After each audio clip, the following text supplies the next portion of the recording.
All right. Coming to some of the more contemporary issues, you are just back, Minister, from after addressing, perhaps for the umpteenth time, the General Assembly of the United Nations. You have seen the United Nations evolve and yet not evolve. It seems to have been caught, as you rightly say, in a time warp. United Nations is perhaps the apex multilateral institution, but in general, there has been a decline in multilateralism. How do you see the future of global cooperative framework with the great amount of reluctance and recalcitrance on the part of multilateral institutions, particularly the United Nations, to evolve? Since this is an economic conclave, let me give you a business-like answer. The UN, in a way, is like an old company, not entirely keeping up with the market, but occupying the space. And when it's behind times, in this world, you have startups and innovation, so different people start doing their own things. Now, they would like to mainstream that into the market and see that the principal players are in tune with these trends. But when they are not, I think countries, as companies do, start doing their own thing. So what you have today is, yes, there is a UN. At the end of the day, however suboptimal it is in functioning, it's still the only multilateral game in town. But when it doesn't step up on key issues, countries figure out their own ways of doing it. So if you look, for example, let's take the last 5 or 10 years. Probably the biggest thing which happened in our lives was COVID. Now, think about what did the UN do on COVID, and I think the answer is not very much. Now, you have 2 conflicts going on in the world today, 2 very serious conflicts. Where is the UN on them? Essentially a bystander.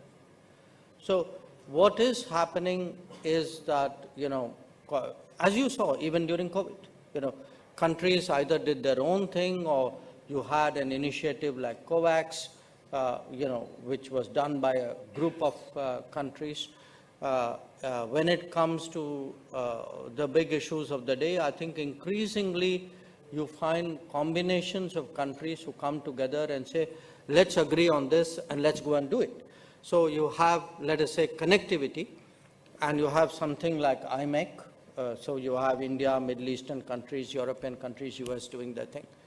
You have, say, in the Indo-Pacific, how do you, look after the global commons? So you have the Quad, which does its own thing. You had even in climate action, you had the International Solar Alliance. You have the Coalition for Disaster Resilient Infrastructure, all bodies which came from outside the UN framework.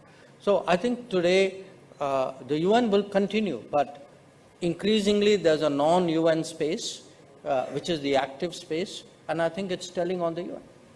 Well, I think that, you began your response to this question by mentioning that you will perhaps, since this is a Kautilya economic conclave, focus a bit on the economic aspects of it. Pursuing in that same strain, one of the very high points, which you yourself have mentioned, under the G20 presidency of India, was the arrangement which was agreed on for reforming the multilateral development banks.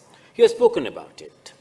How do you see that in contrast, that notwithstanding the fact that the recommendations of a specialized committee was accepted by the G20, the progress and the appetite of the major shareholders has been very suboptimal? And where do you therefore see these multilateral development banks going in a larger framework?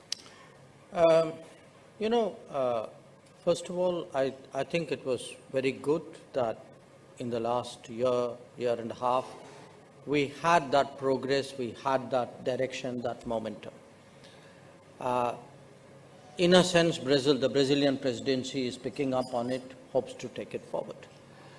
But because you spoke about the UN, I do want to say we came out of something called the Summit of the Future.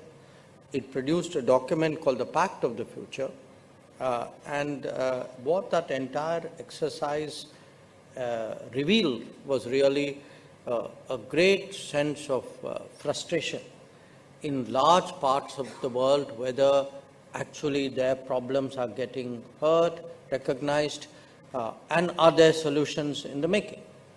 I think there's a general sense, I mean, people know by sort of gut instinct that these are where the solutions lie, and which a large part of it is the MDB reform.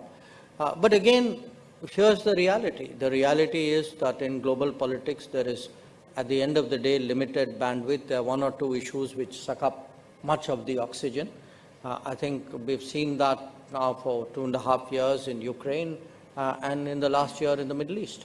So what is happening, you know, when I met virtually all my G20 colleagues during the UNGA, and that kind of push which there should be, you know, that kind of prioritization that there should be on MDB reform, I have to be honest, I didn't exactly get that sense. Instead, you know, the focus, I think Middle East was the #1 issue, Ukraine was the #2 issue, even climate kind of dropped in the priority. In a very recent book for which you wrote a foreword on Prime Minister Modi's leadership of